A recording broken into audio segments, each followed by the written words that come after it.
Sometimes the only thing you need to make a button really pop is a little bit of color. That's why foil accent rings are so fantastic. You can take a drab button and make it fab. Let me show you how. First, place the front shell sharp side down into the shallow die. Next, add the art or graphic that you want to use on top of the shell, and then we add the halo of happiness, followed by the plastic mylar to make everything shiny. Now rotate the die so that your components are underneath the upper die. And now here's where the magic happens. Pull the handle and watch everything disappear. Yeah, that's the good stuff. Next, add the pinback, sharp side up, into the deeper die.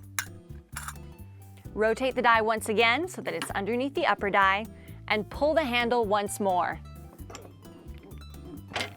Bingo bango! The button maker crimps everything together. Now your button is surrounded by that awesome halo of happiness. Accent rings come in 10 colors, making them a wonderful addition to any button.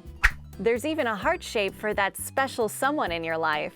And as you can see, the accent rings work with 2 1/4 inch buttons, 3 inch buttons, 3 1/2 inch, and even giant 6 inch buttons, making it easy to add a pop of color or a circle of sparkle to any and all of your buttons.